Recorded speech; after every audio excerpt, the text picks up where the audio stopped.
Shows हैं।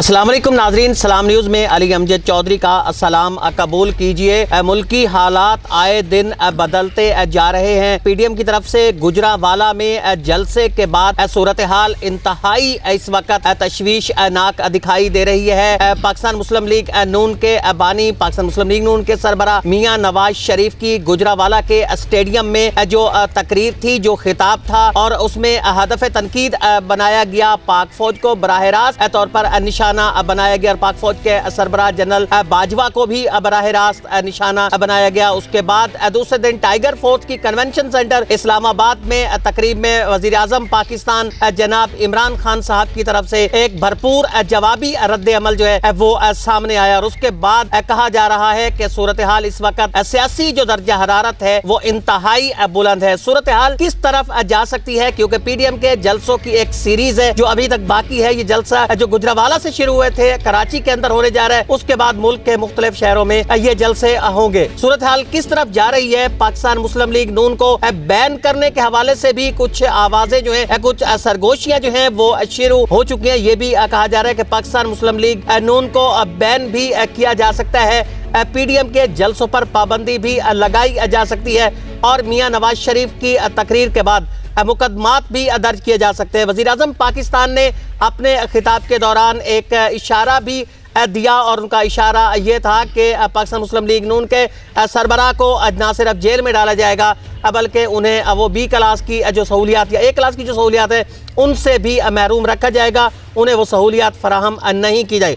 आने वाले दिनों के अंदर हो क्या रहा है, इस वक्त सूरत हाल क्या है, GHQ का रद्द अमल जो है वो क्या होगा, पाक फौज जो है उस पर लगाए गए इल्ज़ामात के हवाले से पाक फौज का रद्द अमल क्या होगा, हुकूमत का रद्द अमल आने वाले दिनों में क्या होगा, या हुकूमत कोई अमल करती है, हुकूमत कोई एक्शन करती है पाकिस्तान मुस्लिम लीग नून के खिलाफ, तो पीडीएम की दीगर जमातों का रद्द अमल क्या होगा, क्या सूरत हाल गंभीर होगी या सूरत हाल के अंदर सुकून आ जाएगा। ये हमारा आज का मौजू है, और मेरे साथ गुफ्तगू के लिए मुल्क के मारूफ तज्जिया निगार भी हैं। इसके अलावा ये भी कहा जाता है कि मुल्क की ब्यूरोक्रेसी के अंदर और पाक फौज के अंदर इंतहाई एक अहमियत के ताल्लुकात के अहमियत के जो हामिल हैं वो तशरीफ़ रखते हैं नवाब सरफराज खान साहब। नवाब साहब, बहुत शुक्रिया, हमें आपने वक़्त दिया। होने क्या जा रहा है, गुजरावाला के जलसे के बाद सूरत हाल ऐसी तशवीशनाक हो गई है और गैर यकीनी किसी सूरत हाल है, कोई अंदाज़ा ही नहीं कर पा रहा कि होना क्या है, क्या होने लगता है। आपको क्या लगता है कि आने वाले दिनों में क्या होगा? बिस्मिल्लाहिर्रहमानिर्रहीम। मैं बेहद शुक्रगुज़ार हूँ जो सब आपका और सलाम टीवी का कि आपने मेरे जैसे एक सियासी कारकुन का इंतखाब किया। इस मुश्किल और इंतहाई संगीनी हालात हैं, इसमें कोई शक नहीं है। आपने फरमाया है कि पीडीएम क्या करने जा रही है। ये कोई पहला मौका नहीं है। जब भी हुकूमतें, जब भी मुल्क के अंदर जमहूरियत रवां दवां होती है तो अपोजिशन जो होते हैं वो इस तरह के मामलात करते रहते हैं।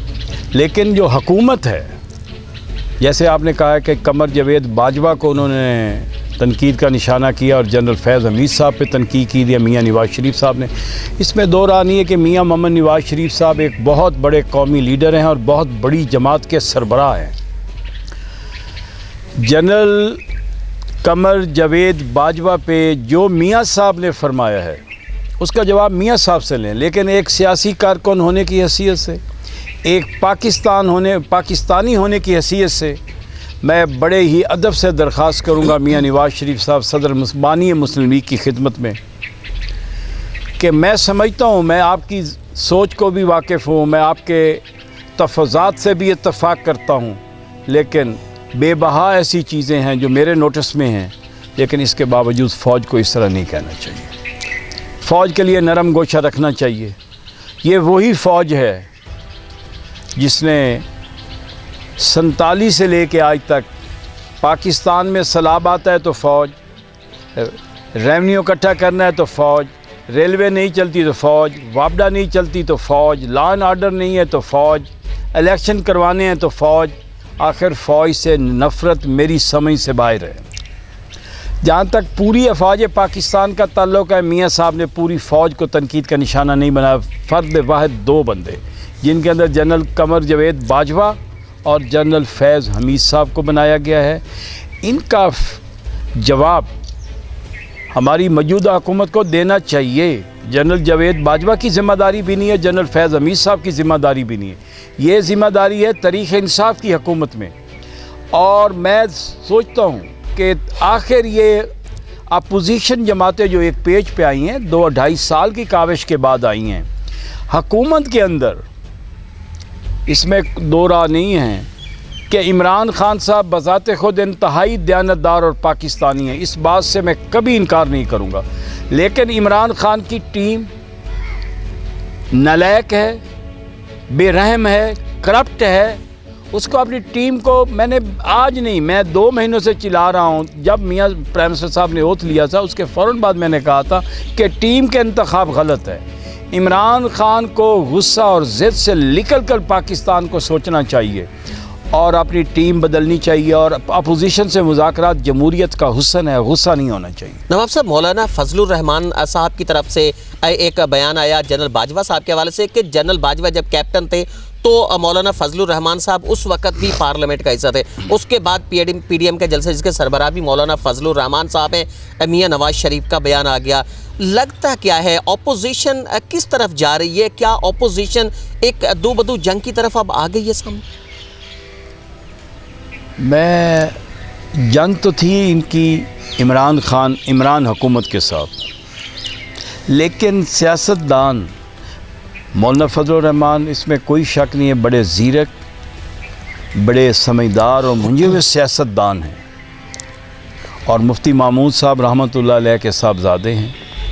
उनके साथ मियाँ नवाज शरीफ साहब हैं, बानी मुस्लिम लीग। उनके साथ महमूद अचकज़ई साहब हैं, असफंदियार वली साहब हैं, मौलाना नूरानी का बेटा अंस नूरानी है, प्रोफेसर साजिद मीर साहब हैं। ये सारे पाकिस्तानी हैं और इन पे शक करना भी गुनाह कबीरा है। जैसे सारी पाकिस्तान मुस्लिम लीग के ख़िलाफ़ जैसे शदरा के अंदर एक गद्दारी का पर्चा दर्ज हुआ है, ज़रा उस पर भी हमारे करम फरमा सोचें तो सही। ये पर्चा किसके ऊपर जा रहा है? फिर अजाब की बात है कि उसमें आज़ाद कश्मीर के वज़ीर आज़म पे भी FIR आई है, तो आप फिर मकबूजा कश्मीर के मुतालबे से आपको पीछे हटना पड़ेगा। लेकिन सर, इस तरह मुल्क और अदारे ये घर नहीं चला करते जैसे इमरान खान चलाने जा रहा है। इमरान खान को सोचना चाहिए। फ़ौज को इमरान खान की वजह से निशाना बनाया जा रहा है। फ़ौज का कोई जुर्म नहीं है, ना जनरल कमर बाजवा का है, ना चीफ ISI का है। ये सारा जो कुछ मलबा है ये हुकूमत का है, सिविल हुकूमत का। अब वो समझते हैं कि इसके अलावा हमारे पास और राह नहीं है, तो वो इनको तनकीद का निशाना बना रहे हैं। नवाब साहब, कौन बना रहा है? कौन ये साजिशें कर रहा है? कौन हुकूमत से गलतियां करा रहा है? इमरान खान साहब बजाते खुद कर रहे हैं, उनकी कैबिनेट के लोग कर रहे हैं, पाकिस्तान तहरीक इंसाफ के जो सीनियर रहनुमा हैं वो कर रहे हैं, कौन कर रही है? मैं नाम लेना पसंद नहीं करता। मैं अपनी ज़बान पे नाम लेना भी सियासी तौहीन समझता हूँ। इस वक्त उसके पास एक ज़ीरक आदमी नहीं है उसकी टीम के अंदर। मुझे शर्म आई कि शिबली फराज जो एक बहुत बड़े बाप का बेटा है, अहमद फराज साहब का, मैंने उसकी गुफ्तगू सुन के मुझे शर्म आई। तो बाकी यहाँ से अंदाज़ा लगा लें कि उसके पास कोई टीम नहीं है बिल्कुल। वो मैं अक्सर एक मिसाल देता हूँ कि जुलेखा ने यूसुफ को दावत गुनाह देनी थी, यूसुफ अपनी पारसी बचाते। अब इमरान खान की ईमानदारी पे मैंने क्या करना है? मैंने प्रेज़गारी क्या करनी है इमरान खान की? मुल्क कहीं और जा रहा है। अदारों के पीछे जब अपोजिशन खड़ी हो गई है और ऐलान जंग कर दिया है अपोजिशन ने, तो इमरान खान का मैं समझता हूँ कि इमरान खान बंद गली में जा चुका है। और बंद गली में जब बंदा चला जाता है, आपसे बेहतर कोई नहीं जानता कि फिर फैसला क्या आता है। ऑपोजिशन ने ऐलान जंग कर दिया है। हुकूमत इस वक्त बंद गली के अंदर जा चुकी है। GHQ का अभी अब कोई ऐसा रद्द अमल सामने नहीं आया। समझते हैं कि GHQ के अंदर भी, पाक फ़ौज के अंदर भी कोई लावा जो है वो पक रहा है, कोई ऐसा प्लान जो है वो बन रहा है। जैसा मैं बहुत अदब से कहूँगा, मेरी दरख्वास्त है पूरी अपोजिशन को कि खुदारा अदारों से पीछे हट जाओ। ये अदारे ही पाकिस्तान के वारिस हैं। खुदारा इस फ़ौज से भी जान छोड़ दो और अदलिया की भी जान छोड़ दो। ये अच्छी बात नहीं है जो कुछ हो रहा है, ये गलत होने जा रहा है। फ़ौज की तरफ से रिएक्शन आ सकता है। फ़ौज सबकी फ़ौज है, मेरी भी फ़ौज है, आपकी भी फ़ौज है, अपोजिशन की भी फ़ौज है, हुकूमत की फ़ौज है। ये फ़ौज आवाम की है, ये किसी एक घर की दुआ न्याज़मंद नहीं है। जनरल बाजवा ने जो बयान दिया है कि मैं जो भी मुंतखब हुकूमत होती है अदारे उसके साथ तामन करते हैं। अदारों को तामन करना चाहिए, लेकिन एक मैं समझता हूँ कि जिस तरफ सिस्टम जा रहा है, फ़ौज ज़्यादा देर चुप नहीं रहेगी। मैंने हमेशा कहा है कि घोड़े को कड़ियाला, हम ज़िम्मेदार लोग हैं, घोड़े को कड़ियाला कितनी देर दे के रखोगे? फ़ौज पाकिस्तान की मुहाफ़िज़ है, फ़ौज पाकिस्तान की वारिस है, फ़ौज पाकिस्तान की ज़रा की मुहाफ़िज़ है। और जनरल कमर जावेद बाजवा हो, फैज़ हमीद हो, कोई जनरल हो, उनके कंधों के ऊपर पाकिस्तान का बोझ है।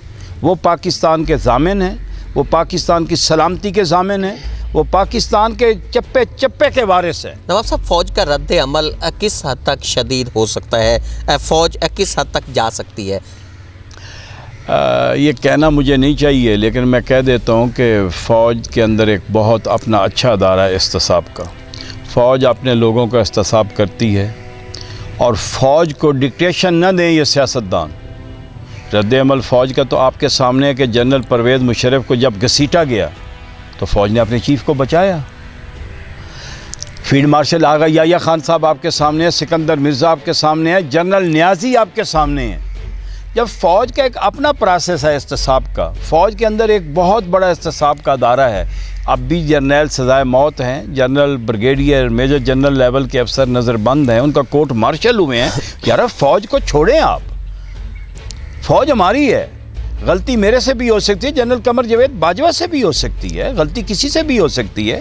फ़ौज को इस तरह हाथों हाथ लेना ये कोई अच्छी बात नहीं है। इमरान खान साहब का कल कन्वेंशन सेंटर में टाइगर फोर्स की तकरीब के खिताब के दौरान एक रद्द अमल भी सामने आया। उनका ये कहना था कि आप वापस आएँ। इशारतन वो मियां नवाज शरीफ साहब की तरफ बात कर रहे थे कि वो वापस आएँ तो उन्हें जेल के अंदर रखा जाएगा, आम कैदियों के अंदर रखा जाएगा। तो आपको लगता है कि हुकूमत भी इस वक्त सख्त मूड में है, कुछ भी किया जा सकता है अपोजिशन के खिलाफ? इमरान खान साहब को मियां नवाज शरीफ साहब के मुतल्लिक़ बड़ा मोहतात बयान देना चाहिए। भेजा खान साहब ने खुद है, तहरीक इंसाफ की हुकूमत ने भेजा है। अगर मियां नवाज शरीफ साहब अपना इलाज मुकम्मल करके वापस पाकिस्तान में आते हैं तो अदारों का काम है, उसको जेल में भेजना हुकूमत का काम नहीं है। खान साहब को ठंडे रहना चाहिए। मैं टाइगर फोर्स है, मैं उसको एक आम शहरी की हैसियत से मुस्तरद करता हूँ कि हुकूमत इतनी मुसल्लह फ़ौज के होते, इतने अदारों के होते हुए ये टाइगर फोर्स मुल्क के साथ बगावत है। अगर मैं अभी बर्दाश्त ज़्यादा देर नहीं करूँगा, मैं इस टाइगर फोर्स को मुस्तरद करता हूँ और मैं चीफ़ जस्टिस पाकिस्तान जस्टिस गुलजार अहमद साहब की खिदमत में दरख्वास्त करता हूँ कि वो सो मोटो कब लेंगे। उसकी आईनी ज़िम्मेदारी है कि इस टाइगर फोर्स को फौरी तौर पे बैन किया जाए। मियां नवाज शरीफ साहब को गिरफ़्तार कर लिया जाता है, आपके ख्याल में हुकूमत की ये गलती होगी या हुकूमत का एक बेहतरीन फ़ैसला होगा? अगर मियां नवाज शरीफ साहब अदालतों में उनके केस मौजूद हैं, आला अदलिया बेहतर फ़ैसला करने दें, अदालतों को फ़ैसला करने दें, हुकूमतें फ़ैसला न करें। मियां नवाज शरीफ के केस अदालतों में मौजूद हैं, जो फ़ैसला अदालतों को आज़ाद होना चाहिए और मियां नवाज शरीफ साहब का फ़ैसला आज़ाद अदालतों को करना चाहिए। हुकूमत को कोई हक़ हासिल नहीं मियां नवाज शरीफ को A क्लास देने का, B क्लास देने का, आम कैदी की हैसियत से रखने का। खान साहब अपने वादों को याद करें। मैं इमरान खान साहब को कहता हूं कि अपने वादों को याद करो। आपने चीनी चोर, आटा चोर, जहांगीर तरीन इमरान खान साहब को फौरी तौर पे अपने वादों का पास करते हुए उन लोगों के ख़िलाफ़ एक्शन लेना चाहिए जिनके ख़िलाफ़ अभी तमाम अदारे खामोश हैं। कुछ ऐसी भी इतलात आ रही हैं, कुछ ऐसी बयानात भी आ रहे हैं, कुछ अफवाहें भी गर्दिश कर रही हैं कि पाकिस्तान मुस्लिम लीग नून को बैन करने के हवाले से, तो आपको लगता है कि पाकिस्तान मुस्लिम लीग नून को बैन किया जा सकता है? मैं समझता हूँ जी, पाकिस्तान मुस्लिम लीग कायद आज़म मोहम्मद अली जना की खालिक जमात है। जो बानी पाकिस्तान थे वो मुस्लिम लीग कायद आज़म का नाम था। और मियाँ नवाज शरीफ साहब हों, मियाँ शहबाज शरीफ साहब हों, मरियम नवाज़ हों, पाकिस्तान मुस्लिम लीग पाकिस्तान की खालिक जमात है। अगर कोई इसके ऊपर बैन लगाने की कोई किसी क्वार्टर में भी ये गुफ्तगू हो रही है तो मेरी दरख्वास्त है उन लोगों के कि खुदारा रहने दो भरम थोड़ा सा सियासत का। बैन नहीं होना चाहिए मुस्लिम लीग नून को किसी कीमत। उसका मुकाबला सियासत से किया जाता है। बैन करने से ये गलत बात है। ये बैन बून नहीं होना चाहिए। मुल्क के अंदर जमहूरियत है, अदारे चल रहे हैं अल्हम्दुलिल्लाह। अगर मुस्लिम लीग का कोई, मेरी समझ में अभी तक कोई ऐसी बात नहीं जिसके मुताबिक हुकूमत कहे कि इसको बैन कर दिया जाए। मुस्लिम लीग नून भी प्रो एस्टेब्लिशमेंट रही है। जमात इस्लामी पीडीएम के अंदर जो शामिल जमात है ये प्रो एस्टेब्लिशमेंट रही है। उसके साथ साथ जमीयत उलमा इस्लाम, उसके बारे में कहा जाता है कि ये प्रो एस्टेब्लिशमेंट रही है। इत्तेहाद चल पाएगा या फिर एस्टेब्लिशमेंट कहीं ना कहीं इसके अंदर दरारें डालने में कामयाब हो जाएगी पीडीएम की? एस्टेब्लिशमेंट सबकी है।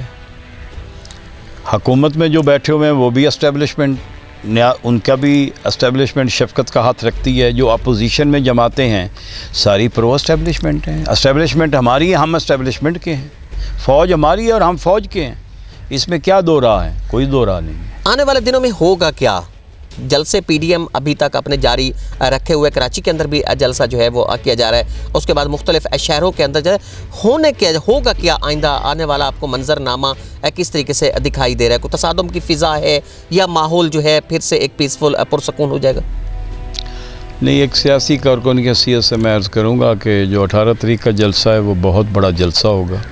गुजरावाला का बहुत बड़ा जलसा है। अगर कोई, मैं पहले तो अर्ज़ करूँगा कि वफाकी और सूबाई वज़राए इकराम जितने भी हैं, मेरी उनकी खिदमत में दरख्वास्त है कि जब आप हुकूमत में होते हैं, ताकत में होते हैं, तो आजिज़ और इनकसारी का मुज़ाहरा करते हैं और रस्ते देते हैं अपोजिशन को। अपोजिशन का सांस बंद नहीं किया जाता, अपोजिशन को मौके फराम किए जाते हैं। जलसा करना, जलूस करना, यह अपोजिशन का आइनी हक़ है, ये जमहूरियत का हुस्न है। लेकिन इन जलसों से अब मैं मुतमईन नहीं हूँ इमरान हुकूमत के लिए। अब मैं देख रहा हूँ कि ये जो जलसे हैं ये हुकूमत की, ये मियाँ नवाज शरीफ या तमाम अपोजिशन की कोई इसमें मेहरबानी नहीं। हमारी हुकूमत की अपनी नाहल नलायक पॉलिसियों की वजह से आज ये दिन हमें देखने पड़ रहे हैं। मिड टर्म इंतखाबात हो सकते हैं मौजूदा सूरत हाल में? हाँ, ये मैं इस मतलब कुछ नहीं कह सकता। अगर इलेक्शन होते हैं तो ये जमहूरियत का हुस्न है और जमहूरियत का पहिया चलते रहना चाहिए। इलेक्शन हो जाना कोई बड़ी बात नहीं, ये सियासत का हिस्सा है। आपके सामने बरतानिया ने कितनी बार इस पे किया है कि अपना एक प्राइम मिनिस्टर हटाया, दूसरा आया, तीसरा उन्होंने इलेक्शन में चले गए। ये तो कोई ऐसी बात नहीं। इलेक्शन अगर आ जाता है तो कोई मुसीबत, इलेक्शन आने से हालात आपके बेहतर हो सकते हैं। अपोजिशन का और पाकिस्तान के सारे अवाम का यही हो सकता है। कुछ दिनों के बाद आप देखेंगे हालात और के और होते जाएंगे। तासुर यही पाया जाता है कि पाकिस्तान तहरीक इंसाफ को पाक फ़ौज की भरपूर हिमायत हासिल है। आने वाले दिनों में क्या देख रहे हैं कि कहीं मौजूदा प्रेशर के तहत ये हिमायत जो है वो वहाँ से दस्तबरदार हो सकती है, उसको हटाया जा सकता है, या हिमायत अभी जारी रहेगी? देखें जी, फ़ौज जो है वो आइनी अदारा है, आइन के अंदर काम करती है। फ़ौज सबकी होती है। जहाँ फ़ौज गलत देखती है, फ़ौज उस गलत को ठीक करने के लिए सारा कुछ करती है। फिर ये तासुर कैसे पाया जाता है कि ये हमारी जो वज़राए इकराम है, जो हमारी हुकूमत के तर्जमान हैं, जो मौजूदा हुकूमत के तर्जमान और वज़रा हैं, मैंने जैसे कहा है कि मैं बड़े अदब से अर्ज़ करूँगा कि जनाब फ़राज़ अहमद साहब फ़राज़ बहुत बड़ा नाम था पाकिस्तान का, अदब का, हया का, शर्म और भरम का एक नाम था। मुझे अफसोस है कि वो शिबली फ़राज़ कौन है, उसका बेटा, जो टके टोकरी बातें करता है और ऐसी बातें करता है उसे ज़ेब भी नहीं देती। मुझे किसी लिए शक पड़ता है कि शायद फ़राज़ का फ़लसफ़ा इसने देखा ही नहीं है।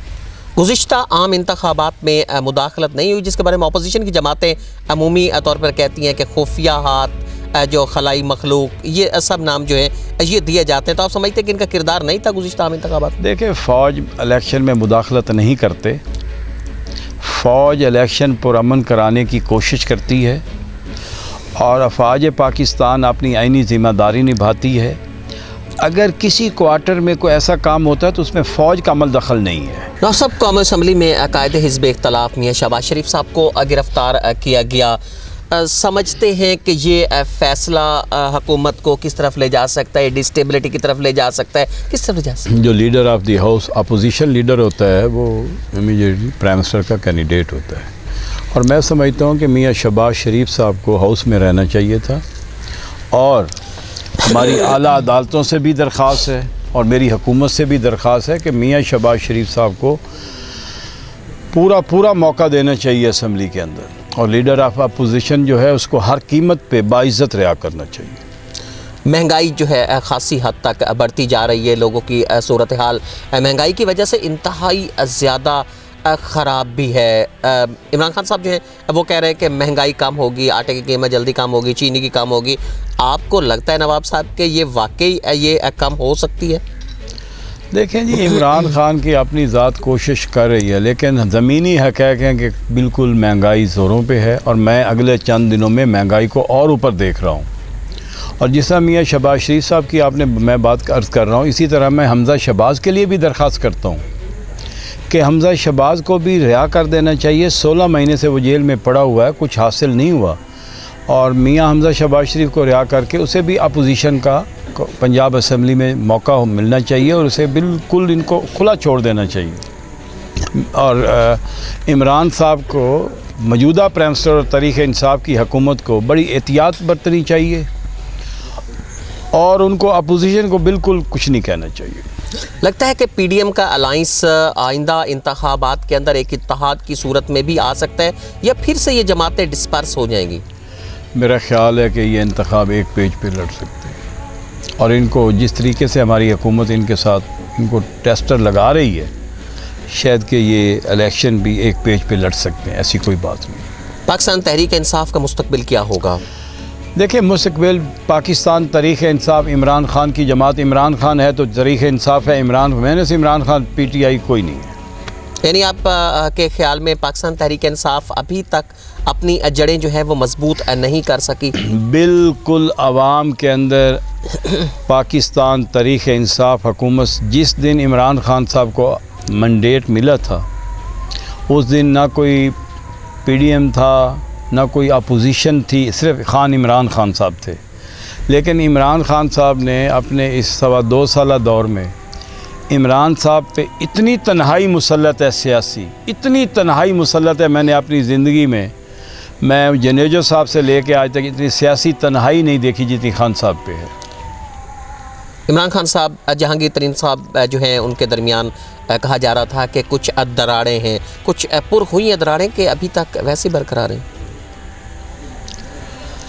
तो देखें जी, जहांगीर तरीन साहब की एक अपनी हैसियत है, एक अपनी इज़्ज़त है, एक वक़ार है, और तहरीक इंसाफ का बहुत बड़ा लीडर था, और हुकूमत, ये जो हुकूमत के रास्ते होते उन रास्तों पे खड़े होकर उसने दिन रात मेहनत करके हुकूमतें बनवाई हैं। अब खुदा बेहतर जानता है कि उसने क्या किया, हमारे सामने कुछ नहीं है। मैं जहांगीर तरीन के मुतल्लिक़ कोई ज़बान नहीं खोलना चाहता। हुकूमत को चाहिए कि अपने पार्टी के अंदर इत्तेहाद की फ़िज़ा पैदा करें तो बहुत बेहतर रहेगा खान साहब के लिए। अमूमी तासुर था कि शाह महमूद कुरैशी साहब की एक लॉबी है, एक जहांगीर तरीन साहब की लॉबी है, तो इस वाक़े से क्या दिखाई देता है कि अब शाह महमूद साहब जो हैं उनकी लॉबी ज़्यादा मजबूत हो गई है, जिसकी वजह से जहांगीर तरीन साहब जो हैं वो कदरे दूर हो गए? जहांगीर तरीन एक हैसियत रखता है जमात के अंदर, उसकी लॉबी थी। शाह महमूद कुरैशी साहब की कोई लॉबी शाबी नहीं है। शाह महमूद कुरैशी करे जुरत, खुद अपना साया ही उसका साथ छोड़ जाएगा, और शाह महमूद कुरैशी जितना कीना परवर आदमी पाकिस्तान की सियासत में कोई नहीं है। और शाह महमूद कुरैशी अगर आज इमरान खान से जुदा होता है तो इमरान, उसकी हैसियत ही कोई नहीं है। वो तो PTI के साथ है तो है, नहीं है तो कुछ भी नहीं है। गुफ्तगू आपने सुनी नवाब सरफराज खान सियाल साहब की। उनका ये कहना था कि फ़ौज एक आईनी इदारा है, फ़ौज हमेशा एक लिमिट के तहत काम करती है। वो वतन के तहफ़्फ़ुज़ के लिए अंदरूनी बैरूनी ख़तरात से तहफ़्फ़ुज़ के लिए काम करती है और फ़ौज कभी भी ऐसी मुदाखलत नहीं करती जिसकी वजह से मुल्क अदम इस्तेहकाम की तरफ जाए। उनका यह भी कहना था कि पाकिस्तान तहरीक इंसाफ के रहनुमाओं को, पाकिस्तान तहरीक इंसाफ की हुकूमत को होश के नाखन लेने चाहिए। अपोजिशन के खिलाफ अगर कोई सख्त इकदाम किया गया तो यह मुल्क के लिए बेहतर नहीं होगा। अपोजिशन की पार्टीज़ को, हुकूमती पार्टी जो हैं उनको इस वक्त मिल बैठने की ज़रूरत है ताकि अंदरूनी बैरूनी जो चैलेंजेस हैं उनका सामना किया जा सके। अगले प्रोग्राम तक के लिए अपने मेज़बान अली एमजे चौधरी को इजाज़त दीजिए। अल्लाह निगहबान।